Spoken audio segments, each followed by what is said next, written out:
Welcome to Morphic Labs, and today we are going to be discussing advanced correlation for markets. More specifically, we are going to be talking about Chapter 5, the EPPS effect and high frequency correlation. But before we get into that, do me a favor, hit the subscribe button if you want to keep up with more content like this. I would greatly appreciate your support.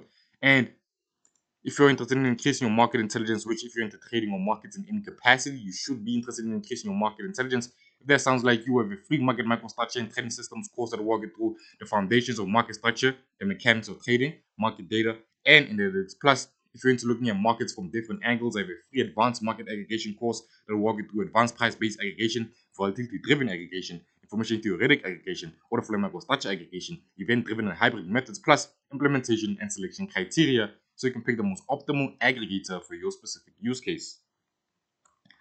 If you found that interesting, the links are in the description. Just sign up to be a free member and have both of these resources all to yourself for free.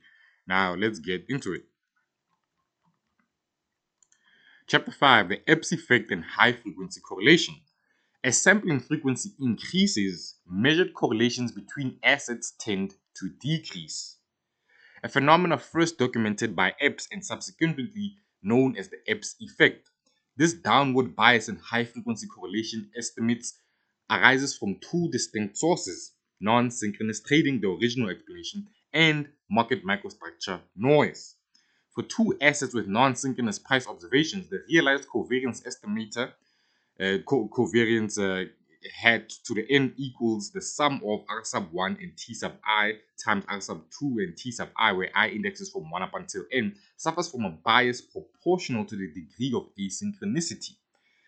Hayashi and Yoshida, I'm probably butchering your names, I'm sorry if you're watching this, propose an alternative estimator that does not require synchronization, defined as cov hat sub hy equals the sum of r sub 1 and t sub I times r sub 2 and s sub j times 1 sub the left close interval t sub I difference 1 and t sub I intersect the left close interval s sub j difference 1 and S sub j does not equal the null set.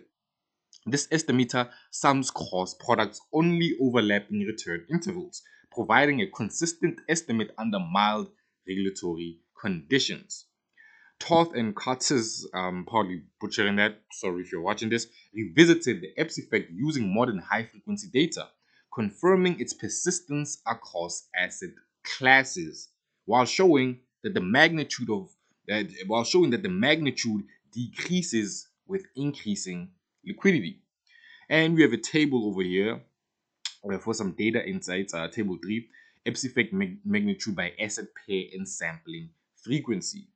Right, and as you can see, we have 5 columns: asset pair, 5 minute, 1 minute, tick, and daily. And as you can see, Apple and Microsoft at a 5 minute frequency essentially had a EPPS effect of 0.62.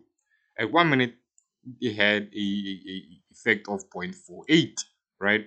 And at the tick level was 0.31, and daily was 0.71.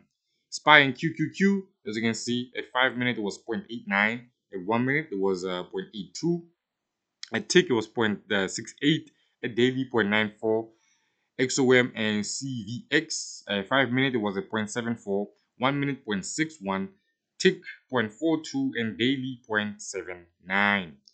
Euro USD and GBP USD, 5 minutes was 0.81, 1 minute was 0.75, tick was 0.64, daily was 0.85, gold and silver 5 minute 0.58, 1 minute 0.45, tick 0.28, and daily 0.65, right? And as you can see, the EPPS effect magnitude gets larger with a higher sampling frequency, right? Now let's look at a practical implication. For high-frequency statistical arbitrage strategies, the EPPS effect implies that naive correlation estimates at intraday frequencies systematically understate true dependencies. Strategies based on these estimates may fail to trigger when they should or may underestimate hedge ratios. Using Hayashi Yoshida, sorry if I'm butchering your names, or refresh time estimators mitigates this bias, right? The advantages Haisha Yoshida, sorry if I'm butchering your names, is consistent under asynchronicity. Kernel-based methods handle microstructure noise. And number 3, enables precise intraday risk measurement. The limitations: 1, computational cost grows with frequency. Number 2, jump robust estimation requires modifications. And number 3, optimal sampling frequency is data dependent. Right? And that's about it for today. If you found that interesting, hit the subscribe button. I will greatly appreciate your support. And if you're interested in increasing your market intelligence, which if you're into trading or markets in any capacity, you should be interested in increasing your market intelligence. If that sounds like you, I have a free market microstructure and trading systems course that will walk you through the foundations of market structure, the mechanics of trading market data and analytics, everything from market structure and trading venues, order types and executions to liquidity and market impact.